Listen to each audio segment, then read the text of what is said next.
சென்னையில் நடைபெறும் தென்னிந்திய நடிகர் சங்கத்தின் 69வது பொதுக்குழுவில் பேசிய நடிகர் விஷால், இதுதான் தனது கடைசி பேச்சுலர் பொதுக்குழு என பேசியுள்ளார். மேலும் விவரங்களை எமது செய்தியாளர் ராஜா வழங்க கேட்கலாம். ராஜா, விஷால் தெரிவித்த கருத்துக்கள் என்னவாக இருக்கிறது? முழு விவரங்களை பதிவு பண்ணுங்க.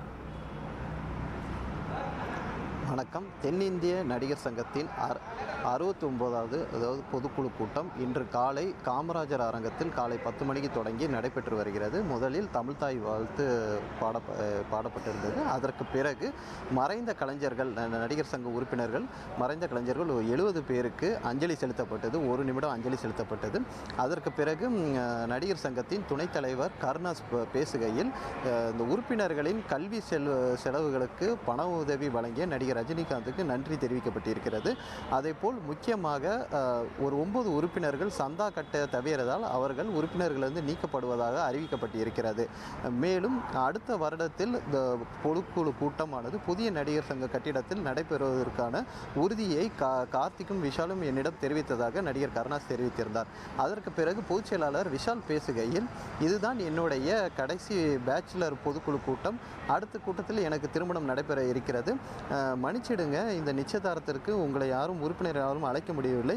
கண்டிப்பாக அது கட்டிடம் திறந்திருக்க பிறகு முதல் கல்யாணம் என்னோட கல்யாணம் தான். நானே லாக் செய்து விட்டேன் என நடிகர் விஷால் பேசியிருக்கிறார். மேலும் என் மீதோ இல்லை கார்த்திக் மீதோ தனிப்பட்ட முறையில் வழக்கு போடுங்கள், கட்டிடம் மீது வழக்கு போடாதீர்கள், அது ஒரு கோயில் மாதிரி என நடிகர் விஷால் பேசியிருக்கார். பிறகு பொருளாளர் கார்த்திக் பேசுகையில், கிட்டத்தட்ட 40 கோடிக்கு மேல் கட்டும் பணியில் செலவாகி இருக்கிறது. இதில் பார்க்கும்போது 25 கோடி நாங்கள் கடன் வாங்கியிருக்கிறோம். இன்னும் ஒரு செலவுகள் இருக்கிறதாக நடிகர் கார்த்திக் தெரிவித்திருக்கிறார். அதற்கு பிறகு துணைத் தலைவராக இருக்கும் பூச்சி முருகன் முக்கிய தீர்மானங்கள்லாம் நிறைவேற்றிருந்தார். தமிழக முதல்வருக்கும் துணை முதல்வர் உதயநிதி ஸ்டாலினுக்கும் நன்றி தெரிவித்திருக்கிறார். திரைத்துறையில் அவர்கள் எங்களுக்காக செய்யும் சேவைகள் குறித்து நன்றி தீர்மானம் நிறைவேற்றப்பட்டு இருக்கிறது. அதேபோல் நடிகர் சங்க உறுப்பினர்கள் மீதும் அவதூறு பரப்புபவர்கள் மீது கடும் நடவடிக்கை எடுக்கப்படும் என ஒரு தீர்மானம் நிறைவேற்றப்பட்டிருக்கிறது. மேலும் இந்த கட்டிடப் பணிக்கு இன்னும் ஒரு 10 கோடி செலவாக இருக்கிறது. இதற்கான ஒப்புதலும் உறுப்பினர்கள் முன்பு அவர்கள் பெற்றிருந்தார்கள். இப்படி முக்கிய தீர்மானங்கள். அதேபோல் அடுத்த ஆண்டு இந்த வரவு செலவு 2024ஆம் ஆண்டு 25ஆம் ஆண்டுக்கான வரவு செலவு கணக்கு தாக்கல் செய்யப்பட்டிருக்கிறது. அடுத்த ஆண்டுக்கான எதிர்கால திட்டங்கள்லாம் பேசப்பட்டிருக்கிறது.